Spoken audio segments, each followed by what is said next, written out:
Before the quiet neighborhood of Maple Ridge, a scene unfolded that no one ever expected. Dozens of bikers, led by their feared leader Raymond Steele, knelt before a wounded veteran, his little daughter on crutches, and their loyal K9. They weren't there to intimidate.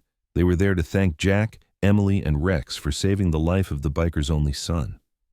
But why would a man as hard and ruthless as a biker chief kneel in respect to a stranger?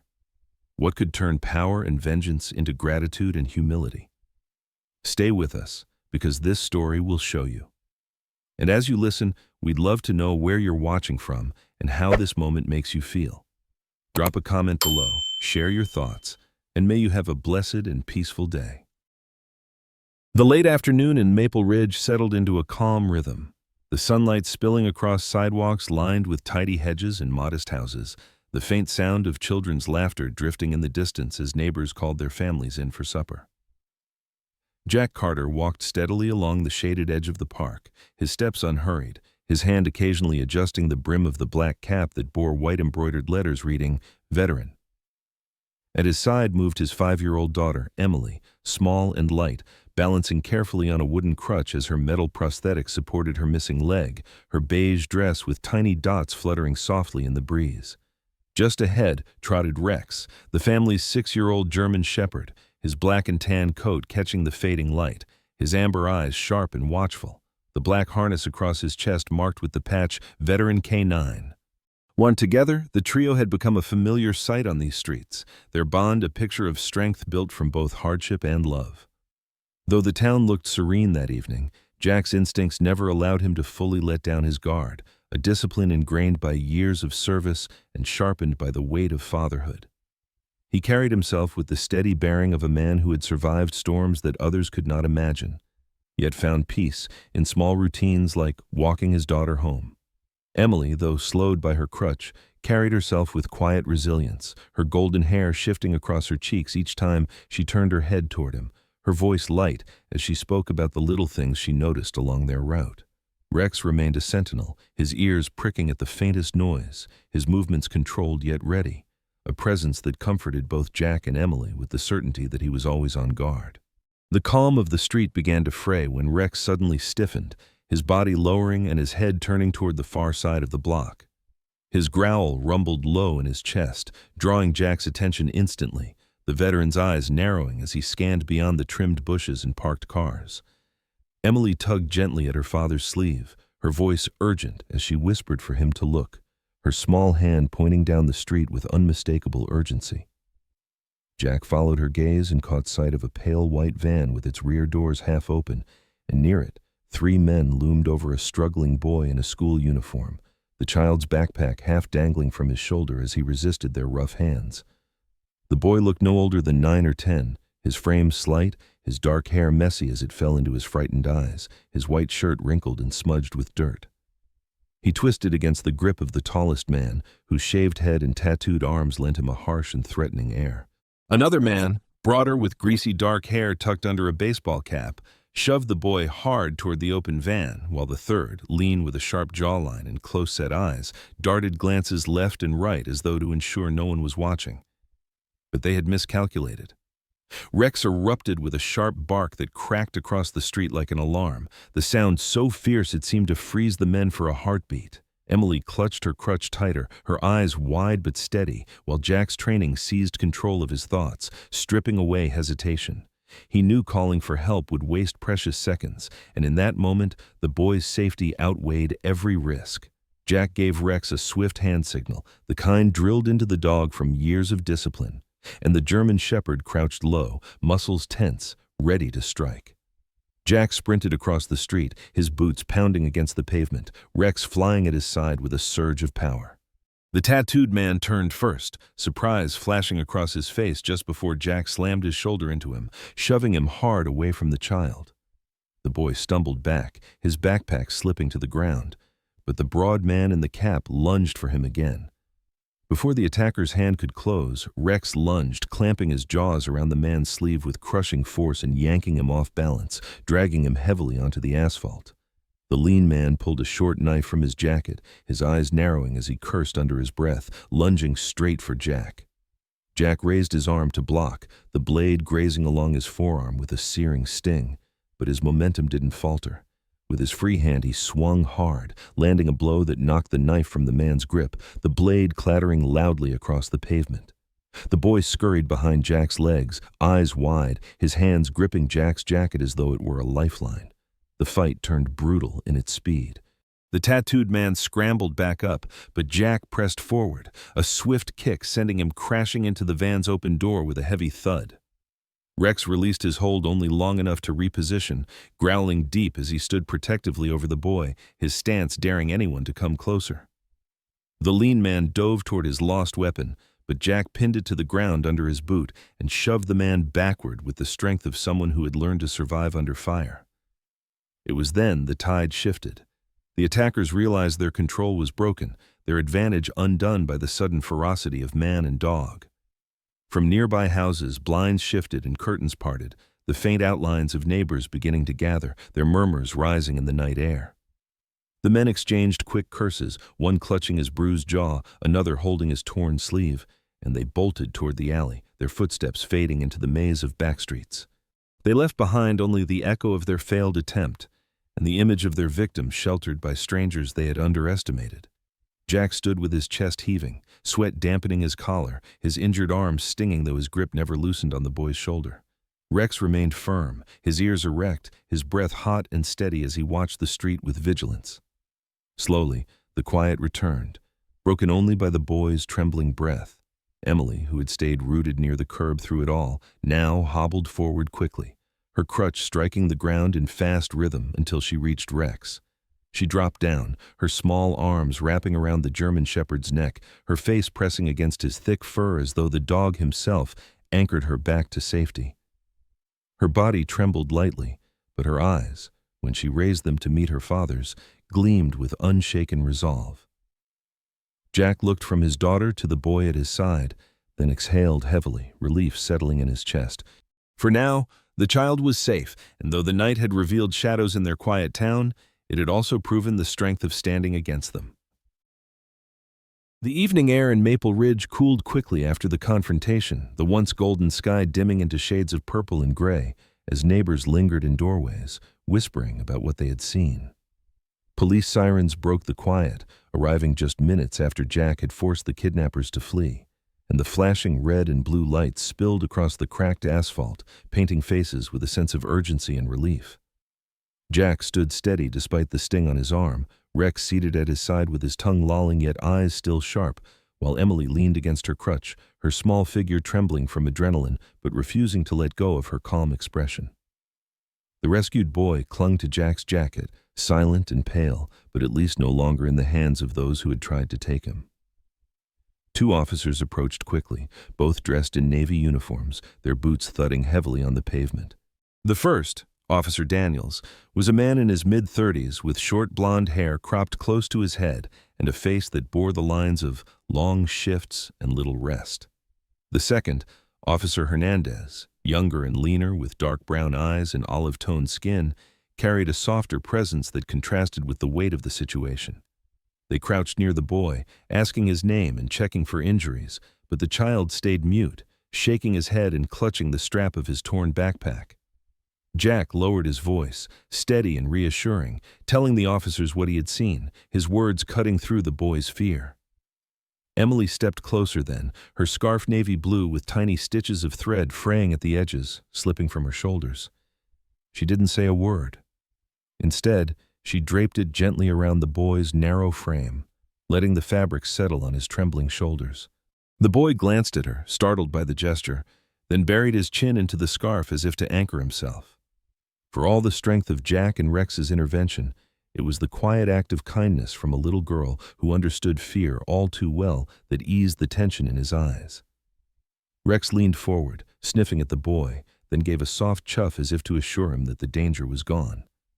The police car door opened, and the boy was guided gently inside, sitting with his arms wrapped around himself, his eyes darting nervously at the officers beside him. Jack helped Emily into the back seat of another car, Rex jumping up to sit guard at her side. Jack climbed in after, cradling his bandaged arm, while Officer Daniels took the wheel and steered toward the precinct. The hum of the engine and the rhythm of tires against asphalt filled the silence, punctuated only by the boy's occasional shaky breath and Emily's quiet humming, as if to soothe not only herself but also the boy who sat just a seat away. At the station, under the harsh glow of fluorescent lights, the truth finally surfaced. A detective, older with thinning gray hair, leaned across the desk, his tie loosened after a long day. He asked the boy his name again, this time with patience instead of urgency. After a long pause, the child whispered, "Caleb." His voice cracked, but the name carried weight. The detective exchanged a look with Officer Daniels, then leaned back, his brows furrowing as recognition dawned. Caleb was no ordinary boy. He was the only son of Raymond Steele, a man whispered about in both fear and respect, leader of a notorious biker brotherhood whose reach stretched across state lines. Raymond Steele's reputation was built on a blend of ferocity and unshakable loyalty. In his early 50s, tall with a barrel chest, his beard thick and streaked with gray, he was known for wearing a weathered leather vest, patched with emblems of his club and heavy rings on every finger. Stories painted him as ruthless to enemies, but fiercely protective of those within his circle, a man who could silence a room with a single glare. To law enforcement, he was trouble wrapped in charisma. To his men, he was a figure larger than life. And now his son had nearly been stolen from him in broad daylight. When word reached Raymond through the official channels, he did not send messengers or enforcers. Instead, he came himself. Late that night, as the station buzzed with activity, the heavy doors swung open and he entered with a presence that shifted the room. His leather boots struck the floor like a drumbeat, his long black coat brushing against the sides of his jeans, and his dark eyes scanned the room until they found Caleb. For a moment the hardness melted, and he knelt, pulling his son into a rough embrace. Caleb buried his face in his father's chest, still wrapped in Emily's scarf, and for the first time that night, the boy's shoulders relaxed. Jack stood nearby, his arm freshly bandaged, Rex pressed faithfully at his leg. Emily, propped on her crutch, watched with wide eyes as this man who looked like a legend out of whispered tales bent his head low to hold a frightened child. Raymond eventually rose, turning his gaze toward Jack, and for the first time, their eyes locked. Raymond extended a calloused hand, the rings catching the sterile light, and his voice carried a gravelly sincerity. He thanked Jack for stepping in, for risking his life when no one else dared, and for returning his son unharmed. It was not the kind of gratitude expected from a man of his reputation, but it was real, unpolished, and heavy with meaning. The officers exchanged wary glances, their unease at his presence palpable, but Raymond ignored them. He focused on Jack, telling him plainly that his enemies were growing bold, that Caleb had been targeted not by chance but by design. Jack listened in silence, his jaw tight, understanding the gravity of the situation. Emily leaned lightly against his leg, her scarf still wrapped around Caleb's shoulders, a silent reminder that even in a world defined by conflict, gentleness could carry its own power. Rex huffed quietly, as if agreeing with the unspoken weight in the air. Raymond's words cut through the murmurs of the precinct. His family was under siege, his enemies wanted to break him, and they had chosen his son as leverage. For a man who lived by loyalty and strength, this was not merely an attack on blood, but an insult to everything he stood for. He admitted, in a rare moment of candor, that without Jack's intervention the boy might have vanished into shadows too dark to chase. He vowed that such a debt could not go unpaid, and though Jack dismissed it with quiet humility, the acknowledgement hung between them like a pact. As the night deepened and the station quieted, the picture was clear. Jack, Emily, and Rex had stepped into a storm larger than themselves. But for that moment, the chaos gave way to gratitude. Caleb sat wrapped in a scarf too big for him, clinging to the last warmth of kindness he had felt that day, while Raymond Steele, fearsome biker leader, stood still, acknowledging the unlikely trio who had saved what he valued most. The following morning in Maple Ridge carried with it a heavy stillness, the kind of silence that lingered in the air after revelations had been spoken the night before. The police station's fluorescent lights had burned late into the night, but now Jack found himself seated at his own kitchen table, the hum of the refrigerator filling the gaps in conversation as officers came and went, briefing him on the gravity of what they faced. Outside, the neighborhood looked unchanged, lawns freshly watered, newspapers tossed on porches, but beneath the surface, danger pulsed, unseen yet undeniable.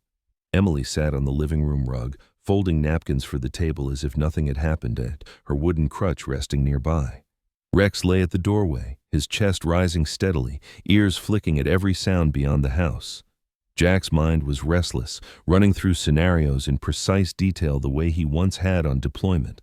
He understood the men who had tried to take Caleb would not give up. They would regroup, rearm, and strike again. Waiting for them to make the next move was too dangerous. The boy was safe at a protected location, but that safety was temporary if his enemies were not dealt with.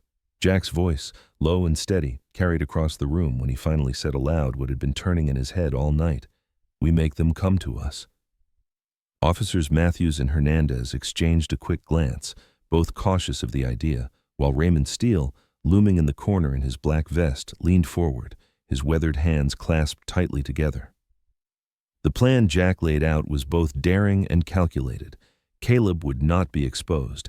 Instead, one of Raymond's men would act as bait, dressed in the boy's clothes, brought visibly to Jack's house under the guise of a friendly visit. The kidnappers, believing the child was unguarded, would attempt to strike again, but this time they would walk into a snare set by law enforcement and the biker brotherhood alike. Raymond listened carefully, his jaw tight, then nodded with a gravity that silenced the room. "It's bold," he muttered, his voice like gravel, "but it might be the only way to flush them out." The man chosen for the role of decoy was Vince "Trigger" Malone, a biker in his early 30s with a wiry frame and sharp eyes. He had short-cropped dark hair, a goatee that framed a scar down his chin, and a restless energy that made him fidget with his leather gloves when he sat still too long. Trigger was known among the brothers as a risk-taker, the kind of man who laughed at danger and dared it to bite him back. But when Jack explained that the disguise would place him directly in the crosshairs of men who would kill without hesitation, Trigger only smirked and adjusted the collar of the boy's borrowed jacket. "Let them try," he said, his tone almost amused. Emily, meanwhile, played her own part in the preparation. She limped around the living room, gathering chairs, helping her father push them against the walls to clear space. Her small hands steady even as the weight of her crutch tapped against the wooden floor. She fetched a folded blanket for Rex's corner, then carried her favorite storybook across the room, leaving it on the coffee table as if to make the house look lived in, unguarded, ordinary. She never complained, never spoke much, but her eyes followed her father's movements with a trust that cut through the tension of the moment.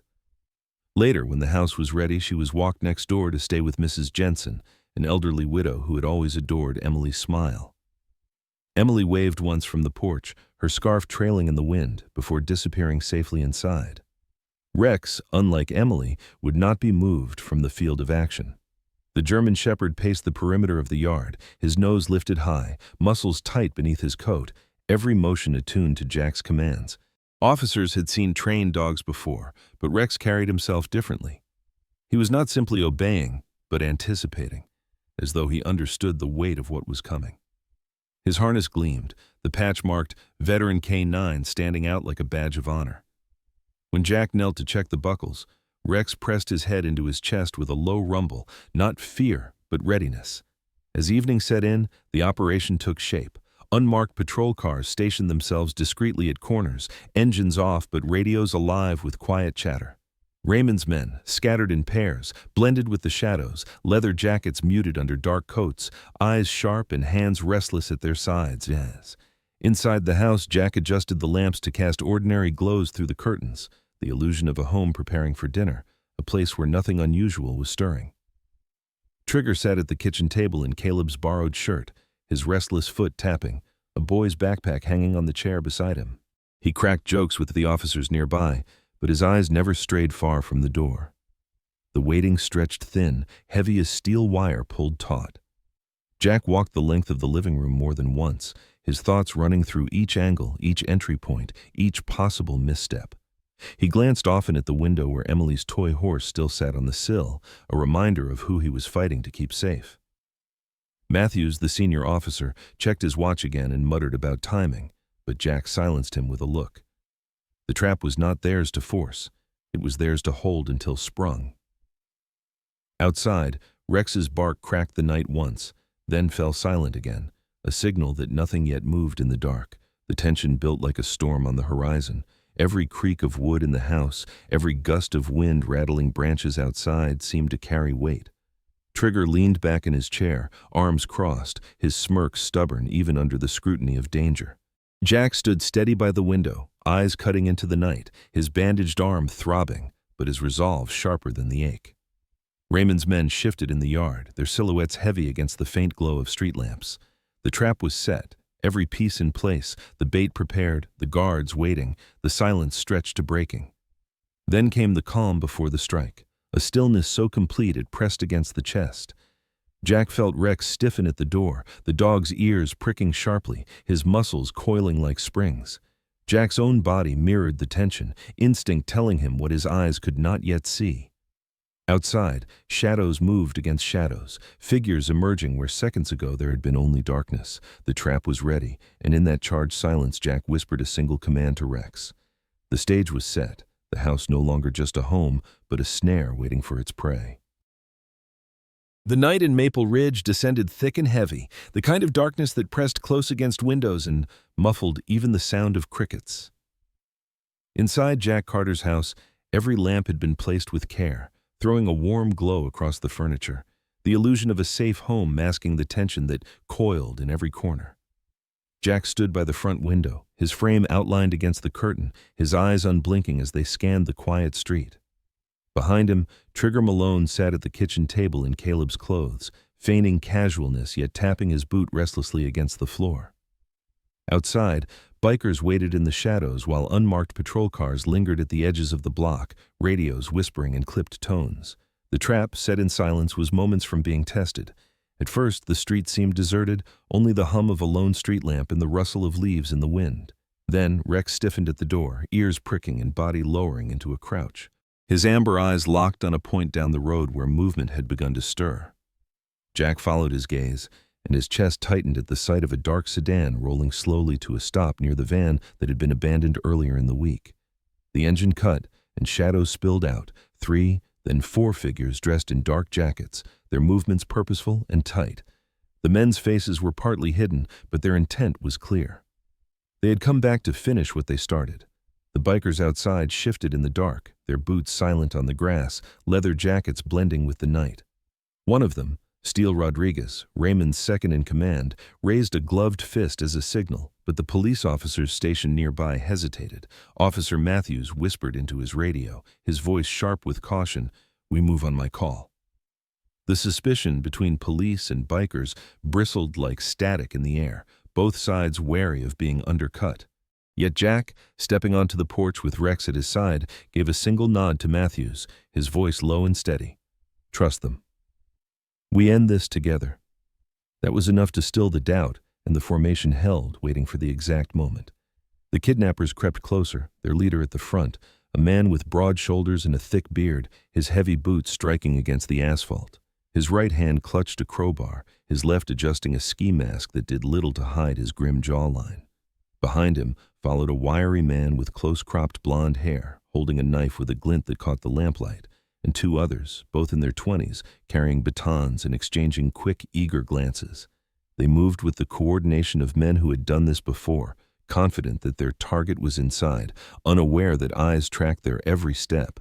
Trigger played his role to perfection.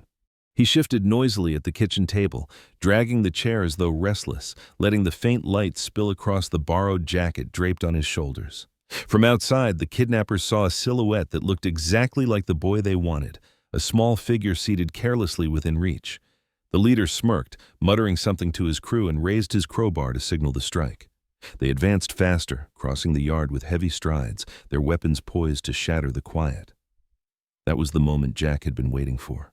The command was given in near silence, a single motion from Matthews paired with a hand signal from Steele. Floodlights snapped on from 2 unmarked cruisers, beams cutting across the night and illuminating the yard in stark white. At the same instant, bikers surged from the shadows, boots thudding and voices shouting, while police officers stepped from cover with weapons drawn. The kidnappers froze, blinded, but the leader roared and swung his crowbar, desperate to push forward. Chaos erupted, but it was not disorganized. It was a net closing in on its prey. Jack charged from the porch, Rex beside him, the German shepherd exploding into motion like a bolt of fury. The leader barely had time to raise his arm before Rex leapt, jaws clamping onto the man's wrist with crushing force, dragging him to the ground. The crowbar clattered against the concrete, and the man screamed, thrashing under the weight of the trained K9.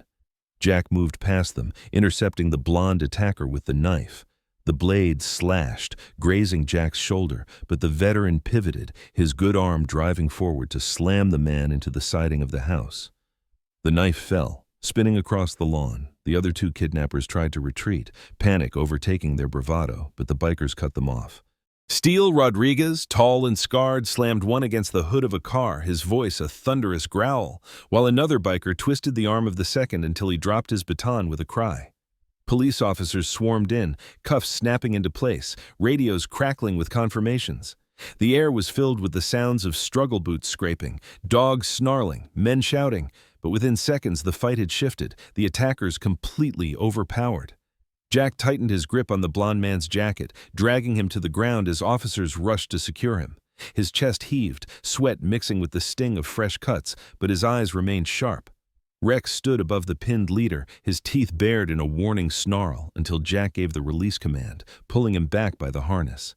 The bearded man lay gasping, his mask torn away, his face twisted in both rage and fear. He looked up at Jack and spat words of venom, but Jack didn't respond, only handed him over to the officers who hauled him up in chains of steel. The yard was lit now with the harsh glow of patrol lights, the hum of engines mixing with the murmurs of neighbors who peeked from behind curtains. Trigger emerged from the house, pulling off the borrowed jacket, his smirk gone, replaced by a sober look of relief. "Guess they bought it," he muttered, his voice rough, and Jack gave him a curt nod of respect. For all his reckless energy, Trigger had held the line when it mattered most. Raymond Steele stepped into the open, his heavy boots crunching on the gravel, his dark eyes sweeping across the scene. He watched as the last kidnapper was shoved into the back of a cruiser, wrists bound, head lowered in defeat. For a man so often surrounded by the roar of motorcycles and the shadow of violence, the quiet triumph of this moment seemed to weigh even heavier. He turned to Jack, his voice low but firm. "You kept your word. You brought them to us." Jack only answered with a nod, his hand resting lightly on Rex's harness, the dog still tense but steady, his breath hot in the night air. As the police secured the scene, the uneasy line between officers and bikers softened. What had begun as suspicion was now replaced by mutual respect, both sides having seen the other fight with discipline and resolve. Matthews approached Jack, his brow furrowed but his tone almost grateful as he said, "You were right. We needed them." Jack looked past him to where Steele and his men stood guard over the yard, their leather jackets gleaming in the floodlight, and simply replied, "We needed each other." By the time the lights dimmed and the engines rolled away, the night in Maple Ridge felt different. The threat that had haunted the quiet streets was contained, the men who had dared to strike taken down in the very trap they had walked into. Jack's arm ached, his body weary, but as he looked down at Rex, who pressed close against his leg, he knew the plan had succeeded. For now, the neighborhood was safe, the boy untouched, and the darkness that had prowled its edges driven back. The following morning dawned with a softness that Maple Ridge had not felt for days. The sky brushed with pale gold, as if the town itself breathed easier after the night's storm of chaos and confrontation. Jack Carter stood quietly on his porch, his arm bandaged and sore. Rex stretched at his feet like a sentinel at rest, and Emily leaned lightly on her crutch, watching with wide eyes as the neighborhood slowly stirred awake. The air smelled of damp earth and faint gasoline from the patrol cars that had left just hours earlier, and though silence lingered, it was not heavy with fear anymore, but touched instead with relief. Yet even in that calm, Jack knew the weight of what had been prevented and what had been endured would not be forgotten quickly. It didn't take long before the sound of engines rumbled once more through the street, but this time they carried not menace but respect. Dozens of motorcycles rolled in, the roar of their arrival echoing off the modest homes of the block. At the front rode Raymond Steele, his dark coat flaring slightly in the wind, his face still hard but carrying something unspoken in his eyes. Behind him came his men, leather vests lined with the insignia of their brotherhood, each rider dismounting in practiced unison. Neighbors peeked from windows, uncertain of what spectacle they were witnessing, but none dared step closer as the feared brotherhood assembled before Jack's home. Raymond walked forward with a deliberate pace, his boots striking against the pavement, his shoulders squared though his gaze flickered often to Emily and Rex standing faithfully beside Jack. He stopped a few paces away, his men fanning out behind him, their presence imposing, yet strangely subdued. Without a word, Raymond turned to his brothers and gave a nod, and in an act no one could have imagined, the entire group sank to one knee, the heavy thud of leather and steel striking the ground as one. The gesture carried through the quiet street like a thunderclap, not of violence, but of reverence. Jack did not shift, though his hand instinctively rested on Rex's harness as the dog's ears twitched in alert. Emily gasped softly, her small fingers tightening on her crutch, as she watched the men who once inspired whispers of fear kneel before her father. Raymond lowered his head, his gravel-toned voice carrying strong but laced with humility. "You saved my son," he said, each word measured, deliberate. "You risked your life when others would have turned away. My brothers and I owe you a debt beyond words." His men, usually brash and unshaken, bowed silently, their respect made visible in a way no weapon could demand. The moment held the weight of 1,000 unspoken truths, yet Jack's reply was simple, his voice even and firm as he looked not at Raymond, but at the faces of the men behind him. "The only thing that matters," he said, "is that the children are safe." The words cut through the ceremony with a stark honesty, stripping the moment of grandeur and reducing it to its essence. Emily, her eyes bright with tears, let her crutch drop softly onto the porch as she hopped forward, throwing her arms around her father's waist with a grip that spoke of pride and relief.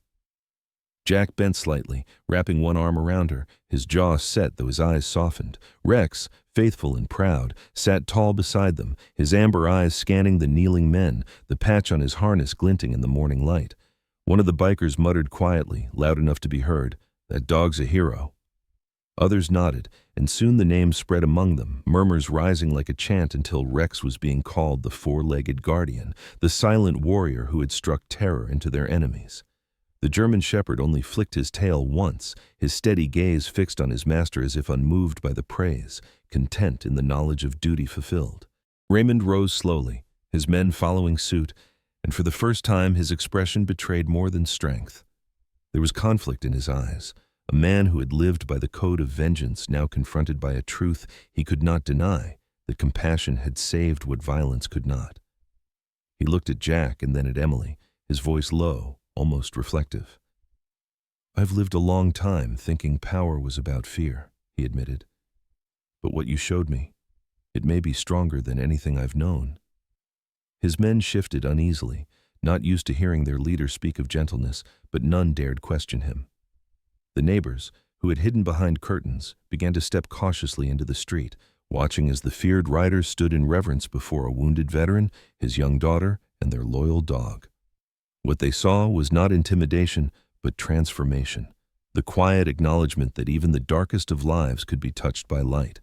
Raymond clasped Jack's hand firmly, not in the show of dominance men like him were known for, but in genuine gratitude. "You gave me back my son," he said, his voice unshaking. "And you gave me something I thought I had lost, a reason to believe in mercy." For Jack, the moment was not about praise, but about the lesson that stood clear. That goodness, though often quiet and unassuming, could alter even the hardest of hearts. He glanced at Emily, her face lifted toward him with pride, and then at Rex, who leaned gently against his leg as if to steady him. Around them, the bikers lowered their heads in silence, and for the first time in years, the street of Maple Ridge held not the sound of fear, but the weight of respect. As Raymond and his men mounted their bikes once more, their engines roared to life, not with menace but with purpose. The neighborhood would remember the sight. A brotherhood that had once ruled with intimidation, leaving in solemn reverence, their leader changed by the compassion of a man who asked for nothing but the safety of children. Emily clung tighter to her father's side. Rex pressed close, and Jack exhaled, not with pride but with quiet relief. For in the end, the greatest power was not in fists or fury, but in the courage to protect and the mercy to forgive. And so the story closed in the still light of morning, carrying with it a message that stretched beyond the small street where it unfolded. Compassion, once offered, had reached into the heart of darkness and planted a seed of change. Jack Carter, Emily with her brave resilience, and Rex with his unwavering loyalty had proven that even in a world shadowed by violence, the light of kindness could not only endure, but transform. In the end, this story reminds us of a truth we often forget. Loyalty, like Rex standing fearless against danger, is not just an instinct but a form of love. Compassion, like Jack's quiet courage and Emily's small but powerful gestures, has the strength to change even the hardest of hearts. Silent sacrifices, made without asking for recognition, are what keep the light alive in a world that can feel so dark. If this story touched you, share it with someone who needs hope today. Leave a comment with your thoughts, subscribe to the channel to hear more stories of courage and kindness, and may God bless you and your family.